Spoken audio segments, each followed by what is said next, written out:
কাসকি মাছ fry করব। কাসকি মাছ আমি পানি ঝরিয়ে নিয়েছি।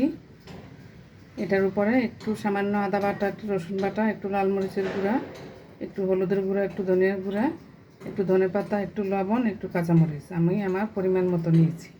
এখন আমি এগুলি মাখিয়ে 10 মিনিট ম্যারিনেট করে রাখবো।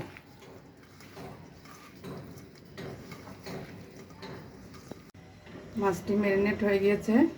এখন আমি চুলায় একটি ফ্রাইং প্যান বসিয়ে দিলাম। পরিমাণ মতো একটু তেল দিয়ে দিলাম, আর একটু পেঁয়াজ দিয়ে দিব।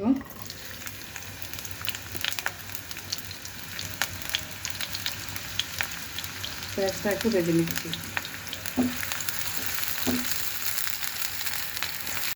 পেঁয়াজ ভাজা হয়ে গিয়েছে। এখন আমি কাসকি মাছ দিয়ে দিচ্ছি।